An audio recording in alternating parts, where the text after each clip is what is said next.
Oh, live stream. Yeah, thank you. Right, welcome everyone to Haverhill Town Council Civic Events Working Party here on Tuesday, the 21st of May. As usual, anything we decide here has to be ratified by Leisure and Community or the Town Clerk under delegated powers. Apologies for absence, please. Item 2. Okay. We have apologies from Councillor Lucarini. Okay, lovely, thank you. Declarations of interest and request for dispensation from anybody? No. Blank faces? No, thank you.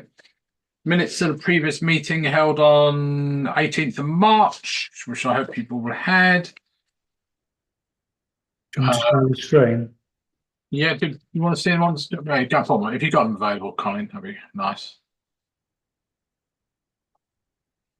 Lovely. So, first of all, can I have a proposer for those minutes, please? Assuming you're happy with it, Councillor Brown. Seconded by Councillor David Smith.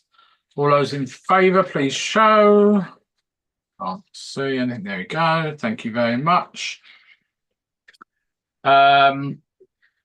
Item 5, matters arising that are not on the agenda. I think virtually everything's on the agenda.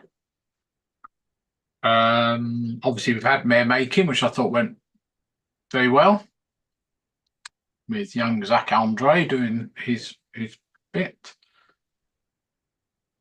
So that's page 9, page 10. Everything's going to appear on the agenda. Yeah, I think so. Page 11 and page 12. And thank you, Jane, for the minutes writing up. Thank you. Right then, so let's run through the civic events first of all. Number 6, we just mentioned the mayor making. Anyone had any comments on that, David? Councillor Smith, you're the one who was the recipient of it all virtually. So, any comments? I think it went very smoothly. I think I just mentioned the thought Zach did really well. Yeah, not really a lot to add because it was pretty a straight handover. Well, it wasn't even a handover, was it? It's just a continuation ceremony, really.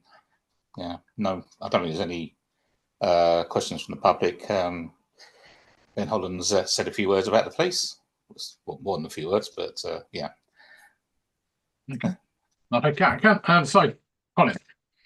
I just wondered, from those people who were actually in the audience for the annual meeting of the town council, which is the second half, what was the volume like for people? Could you hear okay? I don't know who's Max. Were you in? I thought Max was probably the only one, wasn't it? No, we were there. It was fine, John. Thank you. We were sitting right at the back and could hear. Ah, good. Thank you for that. That's useful to know. Okay, because the audio and the camera was fine as well, so that's good. Okay. That's number 6. Number 7, we're going to move on, which I think Joe's going to do this. There we go. There you are.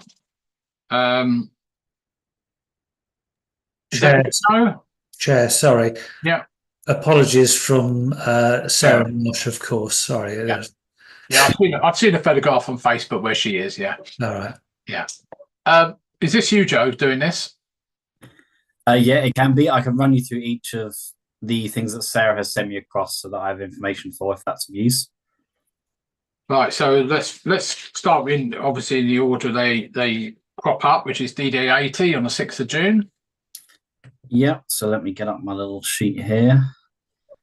So I've got a slight order of the day, which I can read through if that's of use. So I've got the Councillor David Smith will be hosting a short service of the commemoration on the Market Square at 11 AM. This will then be followed by a flag raising, after which the lamplight of peace will be lit and taken into St Mary's Church. There, the service will be led by Max. It will include a proclamation, which has been written by the pageant master of D-Day 80, Bruno Peake. The proclamation will then be followed by an act of remembrance, including a performance of The Last Post by 11-year-old Archie Panel on the Market Square. And I believe then the day will conclude at 6:30 p.m. with the 6 bells of St Mary's Church will be rung. We also have flags and banners which will be hung along the high street to remember the local heroes who fought in D-Day. Each banner will therefore include an image of a D-Day veteran who has a connection to Haverhill, and then we'll have more information on each person on a dedicated page on the D-Day. Dedicated page on the Haverhill Family History Group website. That is what Sarah has passed across. Okay, I've forgotten from a previous meeting. Thanks, Joe. I see Charmian shaking her head on the last bit. Yeah, we won't have them on. They won't be online, but we do have panels. So A1 posters for each of those men and 5 other posters as well about D-Day. Now we could put those on. We could put those on to some boards in the church if you wanted them to be on display. It's entirely up to you. Colin, let's come back to you first. Oh, well, I haven't up on a different matter, but I personally would endorse what Charmian has just said. Obviously, whilst people may have access to the internet on the day and on the sort of subsequent days, I think it would be really nice if we actually got those boards printed out and provided in the church. I think that would look really great. Printed, Colin. We've got 11 A1 panels. So we just need to get boards down there. I think we've probably got 3, haven't we? But it's when we can put them up and how long they can stay up for. It. That's down to you, Max, really, isn't it? Yeah, I'm very happy for them to go up, and as long as we want them, really.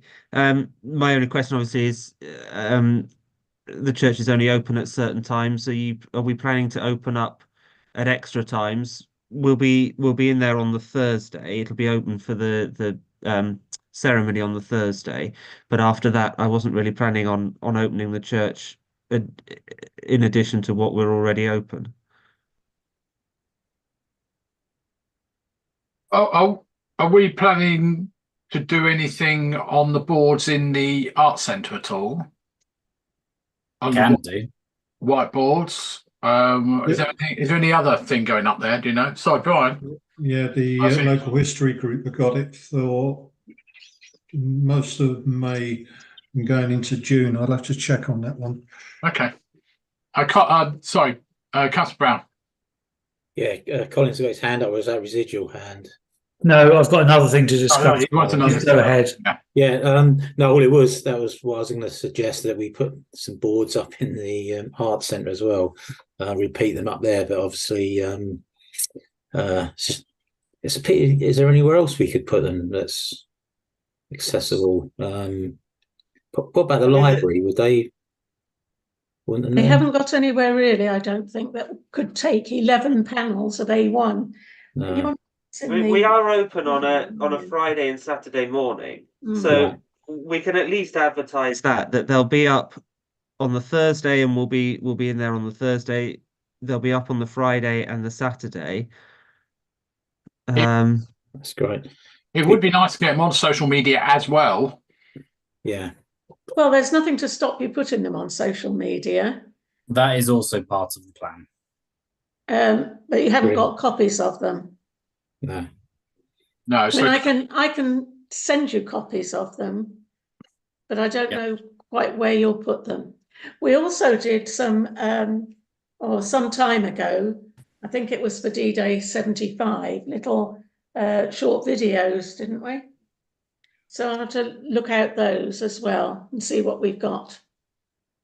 Could we expand maybe the Armed Forces Day website to include all these things as well? So it becomes more of a permanent-ish thing rather than, you know what happens with social media, it scrolls off the screen before you've had a chance to read things. Well, we will have them down on the Market Square on Armed Forces Day. Yeah. They're going to be in Hellions Bumpstead Church the 15th and 16th, but around those dates, and then they're available to go anywhere. They could go into the studio. You're not using the studio, are you? Not using the studio, so you could put them up there, but you'd need to advertise, otherwise. Yeah, but then the studio's used for other things. What? All right, I'll tell you what. Outside, let's outside the meeting decide. Shami and Brian, Joe, maybe myself, work out and how we're going to do this. With obviously Max, if we're doing the church, but also where we're going to put them. Or we can put them on a website or whatever that people are going to see them. Is that all right? That's fine.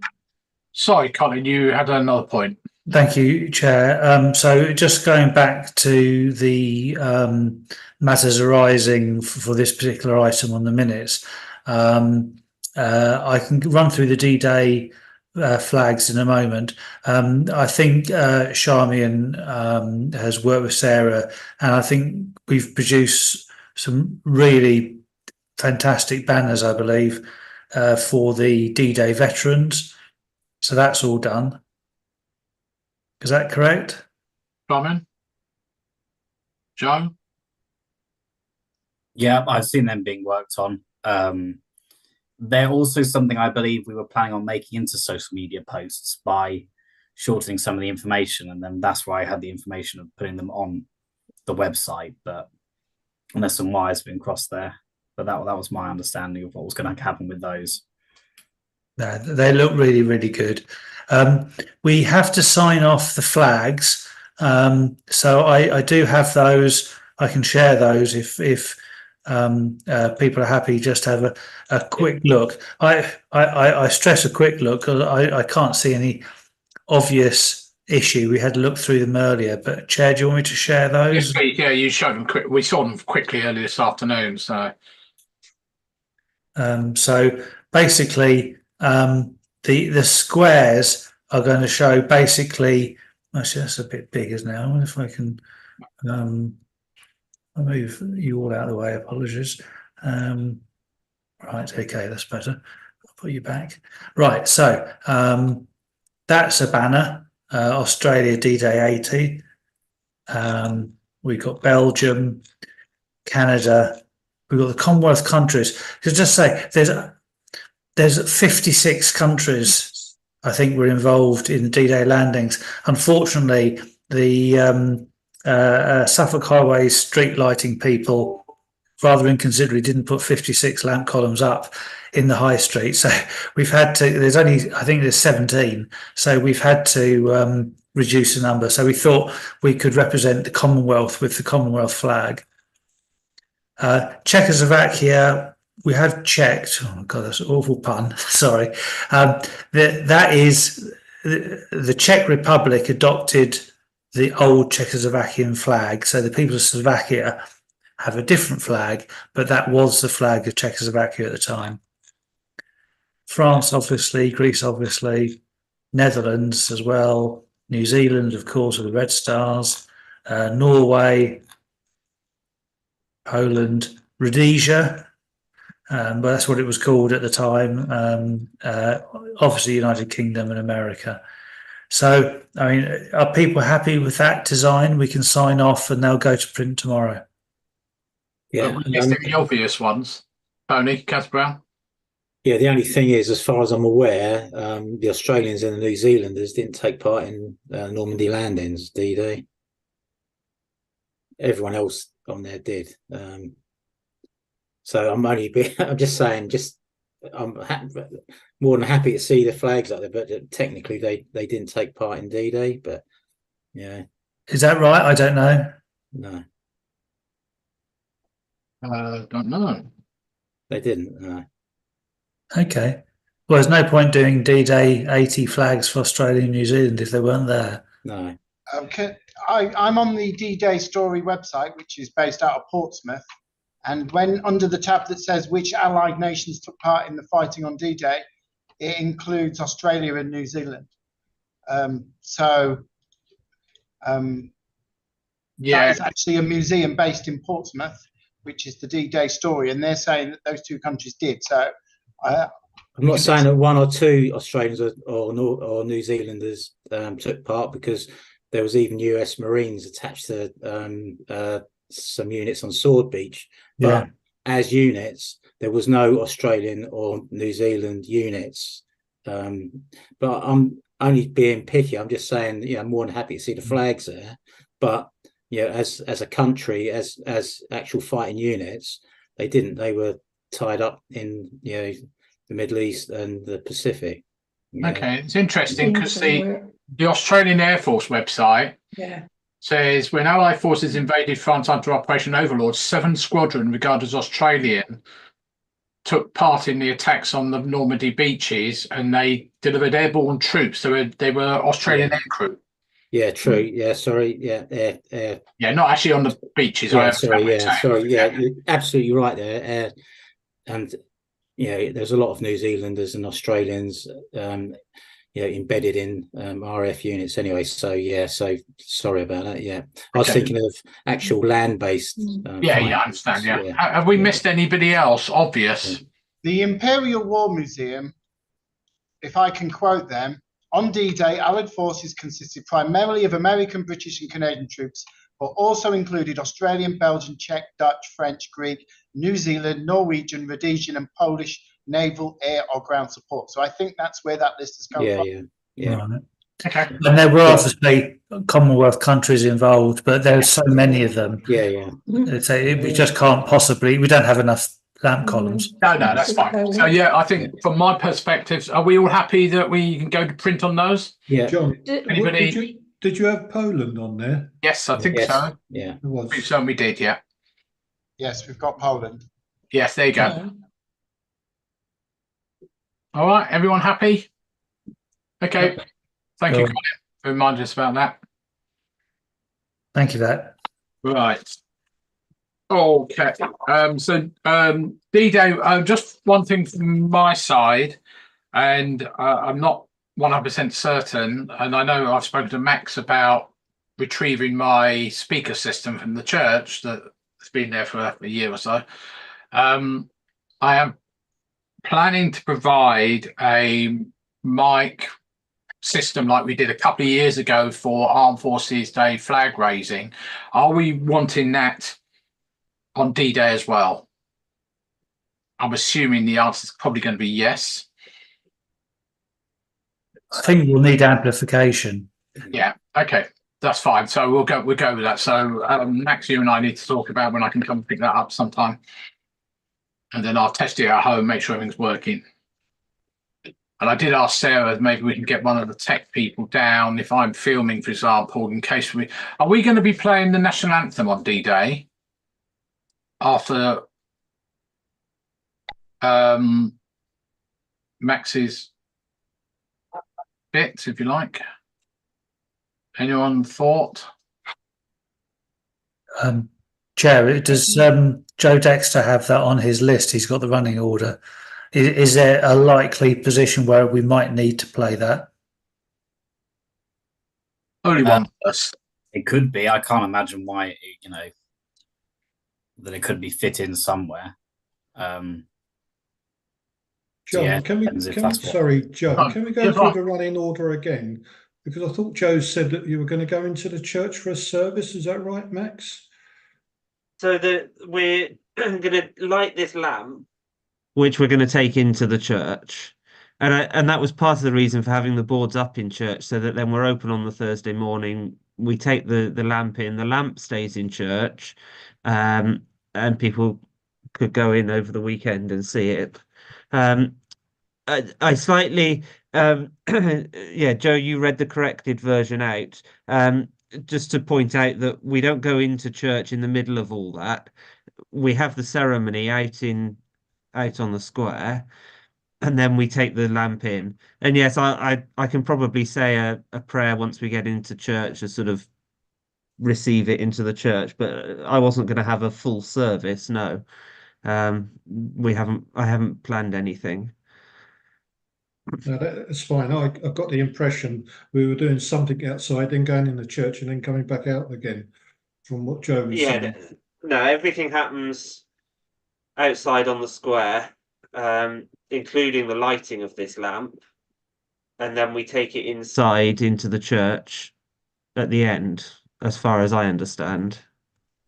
Right, so I'll sort the side of things. We did ask Joe. I did ask Sarah about having a member of the tech team around, because if I'm filming, it'd be nice for somebody to press a button if we're going to play the national anthem, off a mobile phone or something attached to the speaker.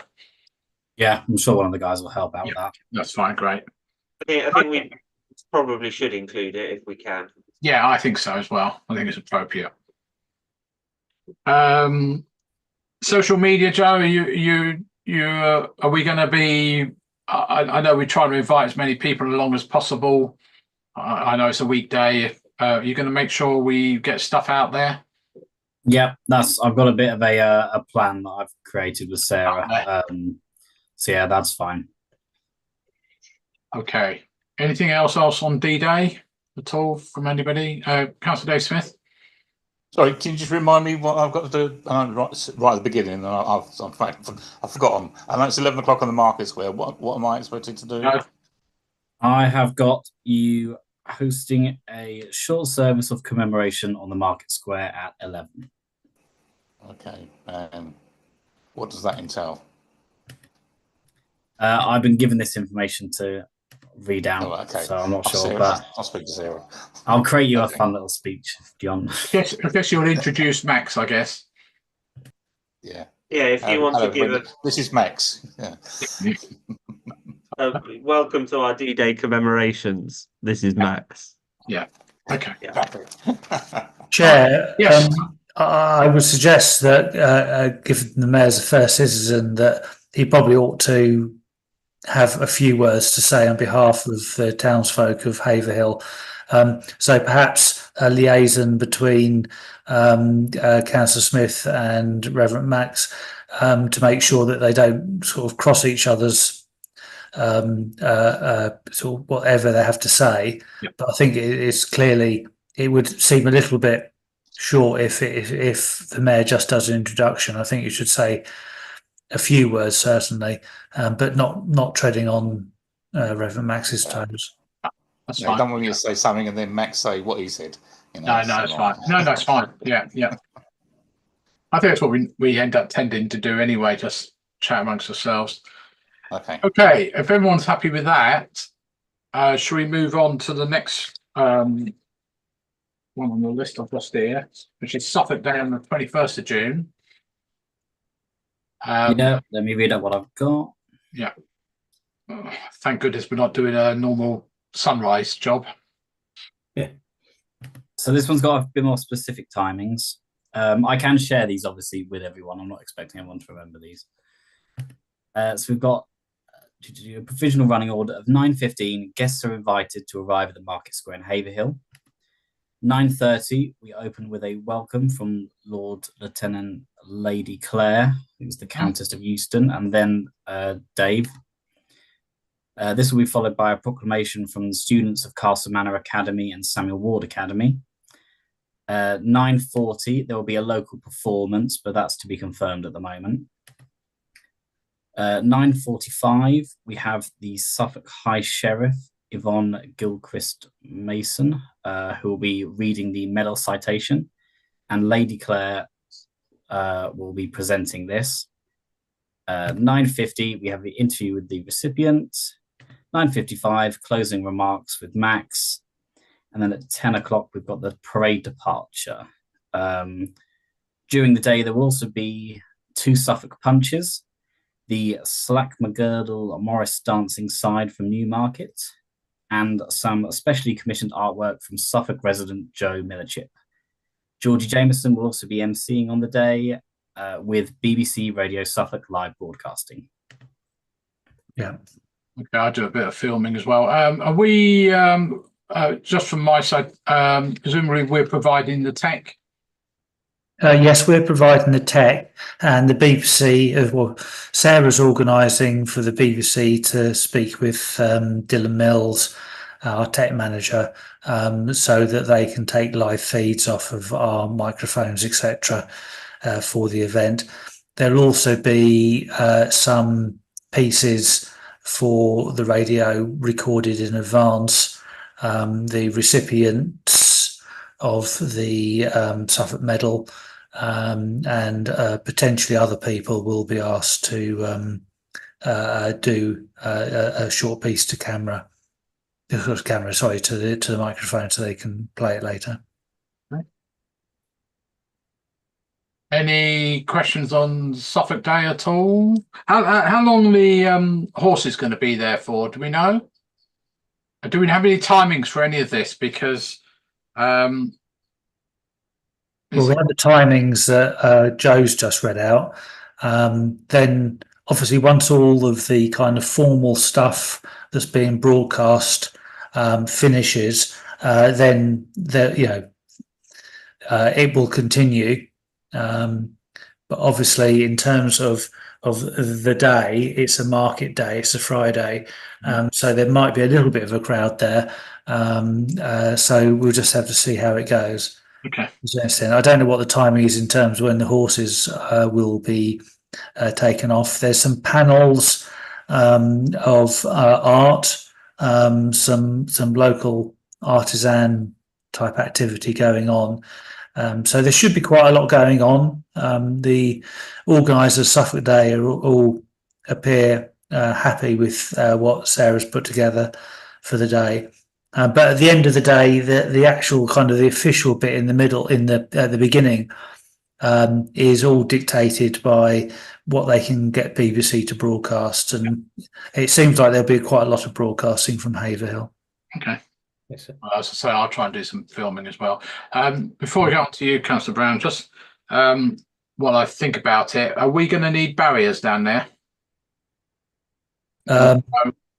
There might be, I don't know the circumstances on that, so I would hazard a guess that possibly an area for the horses, but realistically it'll only be the normal bit where we cordon off the top area, right, so that we don't get people wandering through the actual main ceremony. But apart from that, I don't expect anything at the bottom end of it. Hopefully the market will be contained. I think the idea is the market will be kind of slid off the market square a bit onto the road, etc., or however it might work, or just condensed, so that there is enough room if there is anybody turn up to watch the event. Yeah, at the end of the day, they go off onto the high street anyway. Okay, can we, Joe? Can you just add that to the list, and Gary maybe, about barriers, just so in case I need to do anything with the trailer. Yeah, It'll have to be early if it's going to be done. Sorry, Councillor Brown. Yeah, John. Just a quick thing. When we had it and Nigel Oakley brought the horses over, they were a bit skittish around bells ringing. The church bells are not going to be ringing on that day, are they? Just Max, when the horses are there. No, there's the hour chimes will be on, but not the quarters. But so I'll expect the hours to chime, but there's no bell ringing planned. No. No, it was last time. Well, when the horses came down before, they got quite skittish. So I just thought I'd mention it just in case. Councillor Smith, Councillor David. Talk about the market. I mean, I guess they're aware that this is happening. The people that normally is there any plans to encourage any other more stalls there that day to make it a bit more special, as it were? So, I mean, I just read what I've got to read out, and it mentioned about the Friday market being so good. So I was just hoping to see if we could make it a little bit better. I think one of the problems is we don't want too much because we need the space for the horses and all that sort of stuff. And that's the reason for, as Colin said, about trying to condense it down towards the high street end. We can't go into the high street because the road will be open. Yeah, it just seemed, Joe's kindly written some words for me, and it mentions our wonderful Friday market, and I'm thinking if it's just shoved around the corner, it's not really. Well, you normally get what about at least half a dozen stalls? Okay. Oh, okay. You might have to suck it and see what what it actually looks like on the day. John, regarding the horses, I may have misunderstood, but I thought Sarah was going to have the horses around about 3 o'clock so that the children, when they come out of schools, would be able to go and see them. Yeah, that's what I was asking about timings for the horses. I may not be 100% on this, but I do believe the horses will be there late afternoon. I can't say definitively, but I do remember hearing that conversation. Can we confirm that, Joe, one way or other, what time the horse is going to be there? Yeah, I'll find that out. No problem. Okay. Great, thank you. Anything else on Suffolk Day at all? No, lovely. Right, let's move on to the although it's not on the actual list, we have got flag raising on the Monday, the 24th, if I remember rightly. 24th, yeah. Short service, short RBL, hopefully will be there. We've decided we normally do it at 11 o'clock, don't we? No, 2. Was it? Okay. I thought we did it at 2 and the RBL weren't very happy, but maybe No, we did it at 11. the other way around. It's the other way around. Okay. Yeah, don't. All right, 2 o'clock then. Sorry. Okay. And that's what it says on the minutes from last Yeah, it week. does actually. So I've just got multiple pieces of paper here as well. Again, I'll provide the tech for that with my little speaker system. As it's only a short and sweet. Max, you know, I won't go over too much, but Max, you normally do all your stuff. You're available there, David, on that Monday, 2 o'clock. Yeah, just checking. Yeah, I'm off work that day, so it should be all right. Okay, lovely. Well, actually, having said that, I don't think I've got my schedules through yet for that week. I think my work schedule finishes on the Saturday before, so Okay.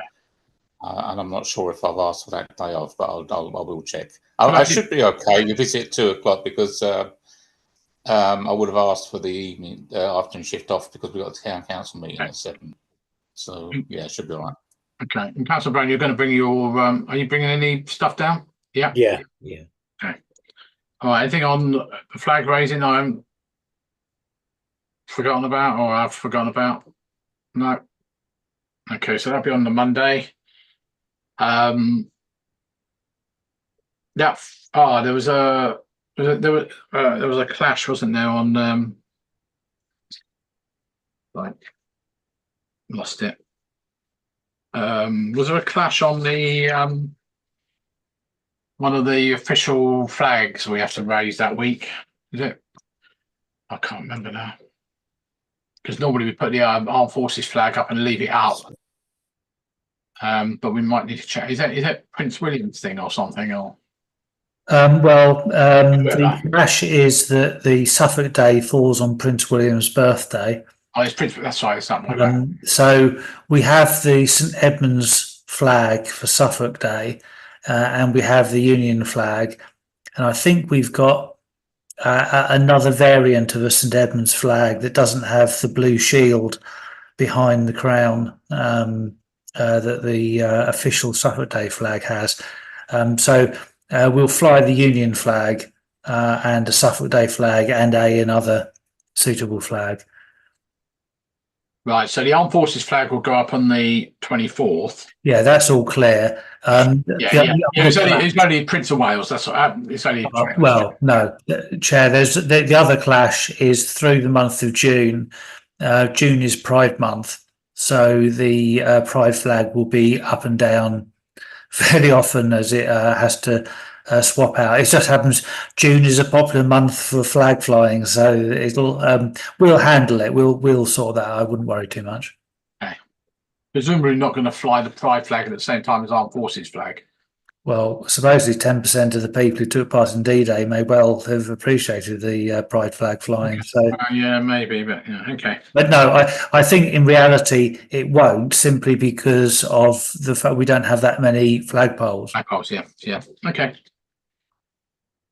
Right, and then we get on to Armed Forces Day, 29th of June. Yeah, I can run you through one I've got.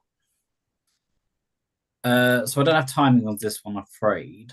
But I have. So there'll be a musical performance, or several musical performances, including one from the stars of Britain's Got Talent, the Big Sing, who are choir, and Suffolk's own Glenmoriston Pipe Band. The stalls confirmed are Fishing for Heroes, Veterans Breakfast Club, the Local History and Family History Group, Lancaster Bomber and the Veterans Foundation. The 677 Squadron, Bury St Edmunds, have promised a military vehicle, but it does say that they will not take part in the convoy. Danny Grimshaw has been booked to MC the event. And I've also got here that we are waiting to hear back from the Duxford Imperial War Museum. And that's what I have for that. Fine. If we start with the convoy, we were discussing this earlier today. I'm going to hopefully, it looks like it's going to rain tomorrow. I might go out driving tomorrow. I'm going to drive the route tomorrow. I know it's not very far. Tony and I found the map. We actually, I designed it last July, which I sent to Gary late this afternoon. So I'm going to do the usual thing of, and I think Gary is going to work out stewarding for that. Now, the question we have is, we normally leave at 11, and we're going to get there by 11:15, aren't we? Do we leave later to get there? What do you know? Have you got any timings at all? Nothing. Have we got a marching band at all? Do you know? No, not on my list as of yet. Is the Glenmoriston a marching band? Are they going to go from A to B, or are they just going to be on the Market Square? I've just got there'll be a performance from the Glenmoriston Pipe Band. I wonder whether ought to leave later, because last time we always planned to get there about 12 on the Market Square. Should we be doing that? I would suggest that we physically just push it back by half an hour. Normally it leaves at 11 to arrive at some point at 12:45. So maybe we just push it back to 11:30 by half an hour, so it will be on the site for 11:45. And you're the one who manages all that. Yeah, well, I've been pumping out for the last few months that we're leaving at 11, so I won't change anything because I want everyone to get down there and assembled. So what we do is when everyone arrives, I just say, the start's delayed till 11:30. So I don't really want to change anything now. I mean, from a logistical point of view of delivering the convoy for the last few years and onto the square, I don't think there's any great reasoning why we need to be massively early on site. I think it's about kind of maximising the arrival time to coincide with quite a number of people to arrive and see the parade going on to the the convoy parade going onto the Market Square. So from a perspective of the convoy event manager the last few years, I'm easy to start 11 or easy to start at 11:30. I think that's fine, but a bit later I think would maximise the number of people on the square itself. Yeah, okay, so we'll go for 11:30 unless anyone's got any problems with that. Joe, could I ask, is it possible, not now obviously, but to talk to the 677 Squadron and find out what type of vehicle they're going to be bringing, just from a size point of view? I mean, Sarah might have this information already. But Tony will know what type it is. We'll understand what type it is. Yeah, that's fine, no problem. You know, Tony? Yeah, as far as I'm aware, it's just a Land Rover with they're going to have a gazebo and a couple of guys. Oh, okay. Okay. Just we discussed it today. Make sure it wasn't a chieftain tank on the back of a transporter type thing. I was hoping it was going to be a helicopter, but well, yeah, lovely, wouldn't it? Okay, Councillor Smith, David. Just checking to see if there's anything specific that I'm meant to be doing. It's just that I've got another engagement that day. It's the 30th anniversary of the U3A or something. I'm invited to a picnic at the East Town Park. So I'm just wondering how I'm going to juggle these two. Is there any specific times that I need to be on the Market Square, or am I just jumping in and jumping out, just showing my face? Well, we have the flag raising at 1 o'clock, and you're normally there for that. Okay. Anyone else? I can't remember from last year. I'm It's a bit of a haze. Colin. Just a reminder that that Haverhill is the venue for the Suffolk Armed Forces Day, so there will be various other members of the chain gang, senior people, door lieutenants, etc. I think the flag raising ceremony and all of that side of things around the 1 o'clock time, I think is going to be absolutely key. So I think on this occasion we're going to need to ask the U3A to fit round the kind of obligations that the mayor has for Armed Forces Day.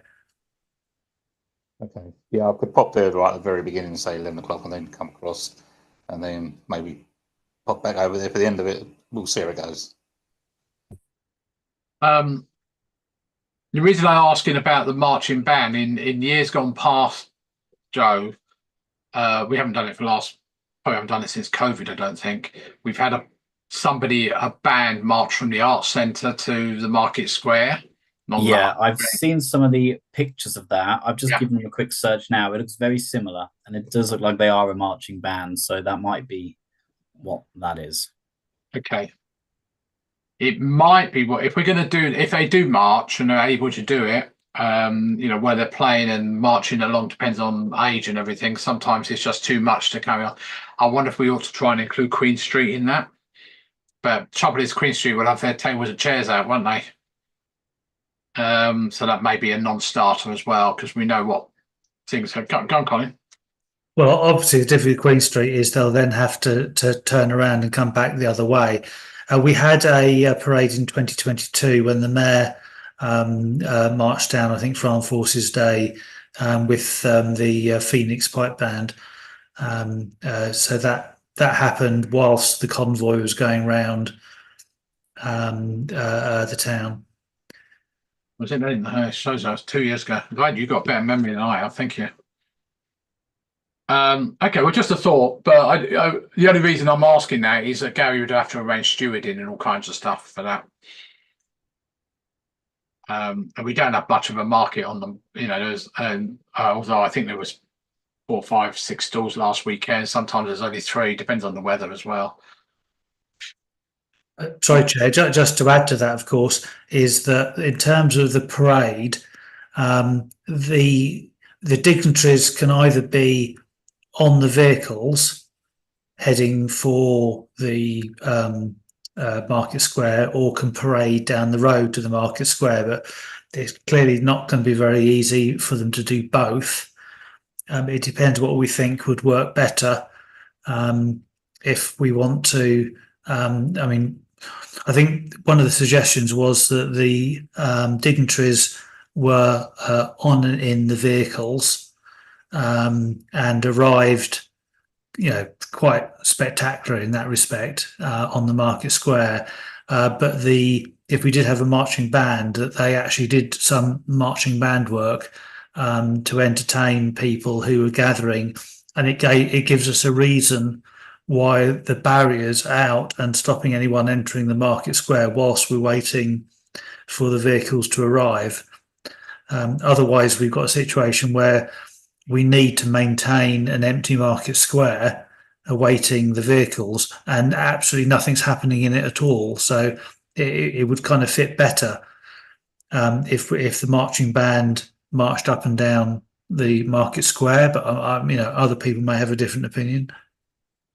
I'm just going to ask Brian and Charmian, because when are you expected to open your stalls, as it were? They're early. So we're probably by 10 o'clock we're up and set up. Right, that's why I was wondering, Colin, about whether we're closing off the square. If we put barriers out first thing, obviously we can't do that. I don't think we did that last year, did we? Well, we kind of did a mix. So we had enough barriers out so that we could clear the Market Square Quickly. And then close off the square properly. But I may have made this up in my mind, but I think that the I think that the pipe band actually did something on the square whilst we were waiting for the vehicles to arrive, or have I just completely invented that? I wasn't there. I was on steward and duty. That's 100% because we, But as we've I got more this come year. down as the first vehicle, there was the band was on there. Okay. It's clearing off. Yeah. Can I just ask where we're going to have the stalls this year? Because there was talk about having them on the market square at one time, wasn't there? We were going to go all the way down the side.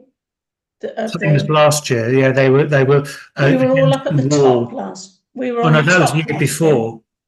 The last year they were against the kind of wall along the edge of St Mary's on the market square, and we asked people to just stay inside their stalls whilst we brought the vehicles on. Yeah.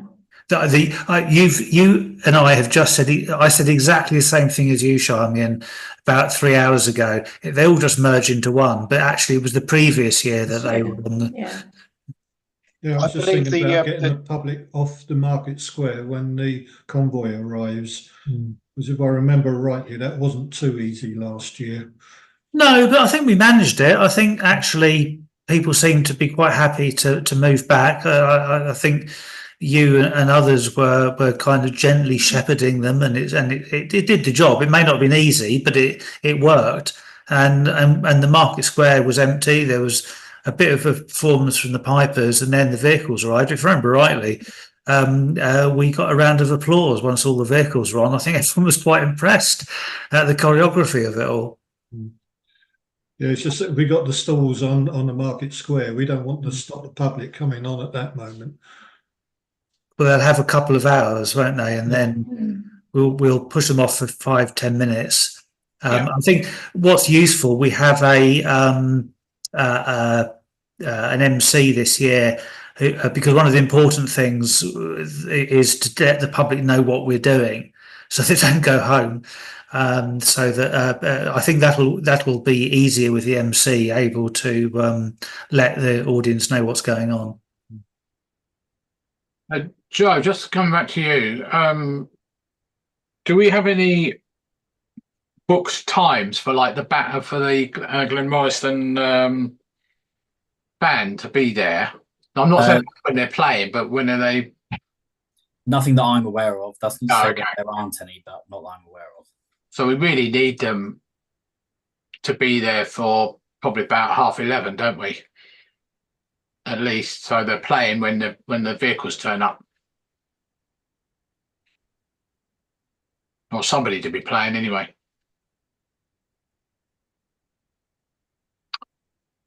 Okay. We haven't had any more back from the taxi charity, Charmaine, Brian? No, the lady that contacted me is over in Normandy at the moment. She's still there now, isn't she? Yes, right. Yeah, she is, but she said she would get in touch. Yeah. And I haven't heard back from Mr. Locke either. He's a black cab. Yeah, that taxi driver, yeah. Yeah, but hopefully we've been away, so I shall try and catch up tomorrow or Thursday. Is he possibly one who lives up on the Chalkstone?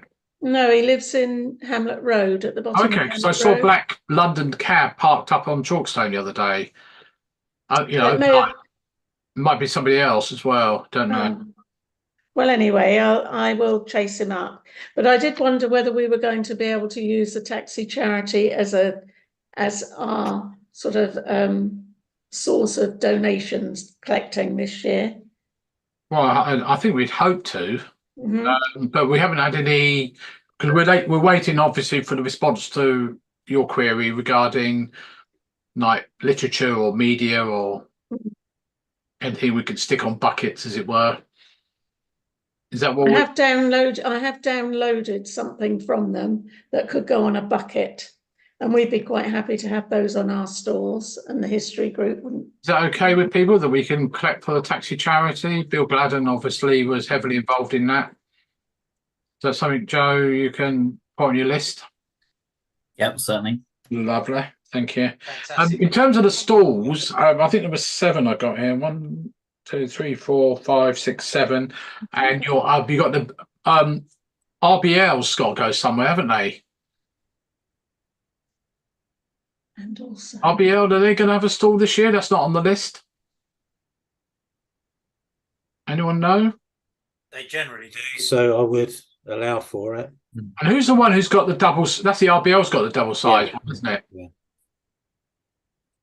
So we need to Have you- allow have you- for that, Joe and Gary. So You've got the Veterans Breakfast Club people there this year, haven't you? yes, got those. So got Fishing for Heroes, Veterans Breakfast Club, Local History Group, Family History Group, Lancaster Bomber, Mick Taylor, Veterans Foundation, plus the RBL. Anyone else that I know? Go on, Shaman. we need 2 gazebos because we always do craft activities for children. I thought you did. I thought you were going to Yeah. say that. Yeah. So that'll be 1, 2, 3, 4, 5, 6, 7, 8, 9, 10 times 3 meter gazebos, I'm going to call it 30 meters. And if I vaguely remember, it was 34 meters length. If I vaguely remember the market square, can't remember. But I know, Gary, you measured that previously. I have done, but I can't for the life of me remember. I think we had last year, was it 11 gazebos on the square? So if we're looking at 10, then we're in the same ballpark. Yeah. Okay. That's good. Okay. Anything else on Armed Forces Day? Obviously, as we get closer, we need to. Charmin. Yeah, can I just let you know that Dan Evans and his brother are going to come along. Dan Evans they're the grandchildren of one of the casualties, Rob Barber. So they're going to be arriving and spending the day with us on Armed Forces Day. So, and Tony, you know them both, don't you? They came for this D-Day 75. Yeah. So I don't know if Sarah has invited them to perhaps take part in the convoy, come along and sit in one of the vehicles or not. Yeah. I don't know. Yeah. Tony, I'm going to ask. I know you're going to say you don't know. I don't know. Because obviously we're talking about dignitaries going round Yeah. the convoy. We just don't know how many vehicles we're going to have, don't we? We don't. And to be fair, it's all down to the weather because a lot of them are open top Jeeps and they won't come if it's raining. Well, some of the hardier ones will. So it's all up in the air. I'm hoping for at least what we normally get. I've been encouraged. Other people have been in touch that haven't been before. So I'm hoping that it's going to be, more than we normally get. But say at the end of the day, it's all down to the weather. Unfortunately, there will be vehicles there, whatever. My ones will be there, but the ones who come from further afield, if it's raining and they're in open top vehicles, they just ain't going to be no fun for them. They just won't come. Yeah, so we need to be wary of that if we have to suddenly say, right, you're going to be walking along the high street or something. Always very reluctant, as you know, John, to say how many would be there. No, I know. We've got to allow for Kenny, of course. To be carried, Yeah. Okay. So can I just mention, Gary, as well, that I know going back to having to clear the square and the use of barriers, and I know we'll have people on prior to the convoy arriving, but as the health and safety manager, vehicle movements at outside events are the largest source of fatalities. So it's not something we should be taking lightly. And if we have to instruct that people move back to a safe distance, the key thing is it overrides everything. So from what Colin said last year, as I was on the convoy last year, that it worked really quite smoothly with obviously all the planning that went into it. So I would really hope that we implement that again this year. And I think last year we gave thanks to all the people on the stalls who actually did help us deliver that. So that's just something that I wanted to mention. Thank you. Oh, and that just reminds me, Joe, can we make sure we get the mugs that Sarah's ordered? We need those down. Well, no, we normally distribute them to the convoy people before they leave. Yeah. Because some of them tend to leave early from wherever it might be, and then the remainder we take down to the market square for all the volunteers and staff and whatever else. Yeah.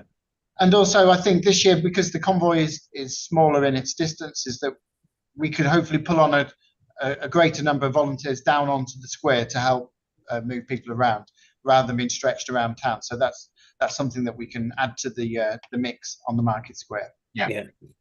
once I've got the map and everything sorted out, I'll you and I can Gary you can work out who's got available and how many volunteers we need. Yeah, received. Tony.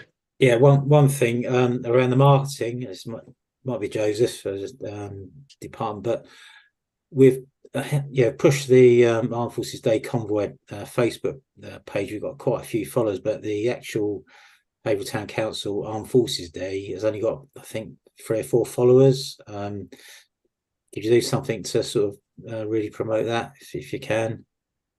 Yeah, definitely. That's great. Yeah. Thanks, Tony. And Joe, could you I know I've got some of it on the email that Sarah sent a few days back. I need to update the Armed Forces Day website.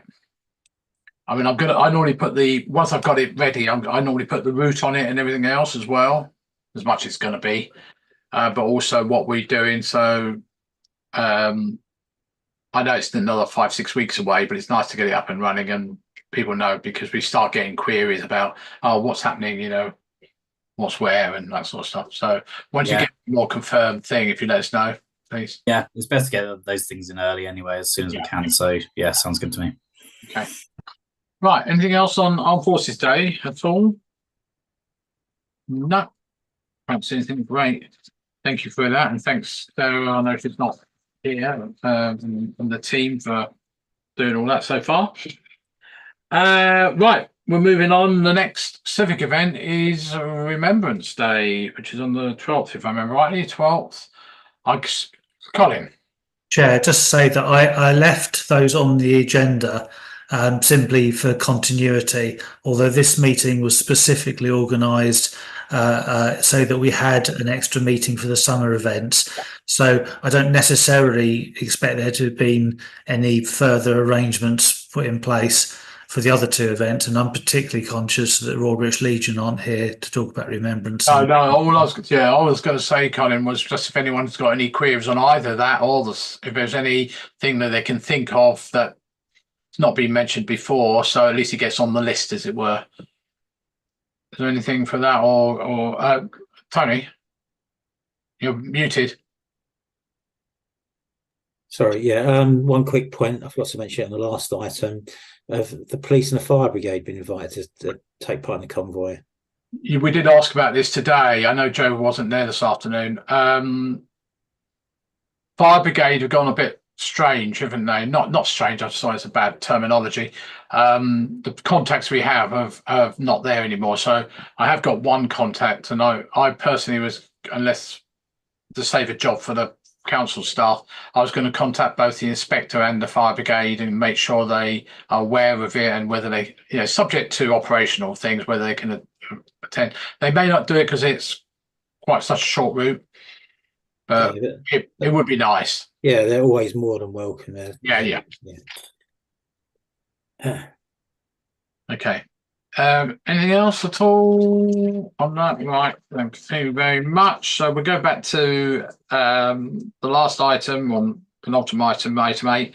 Date of next meeting is Tuesday, 9th of July. And as I said before, anything queried, send emails round. You know, if you've got any queries, talk to Sarah, talk to Joe, talk to anyone else.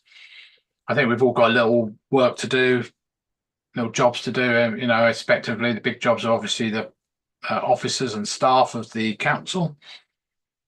And our next one is item 9, is closure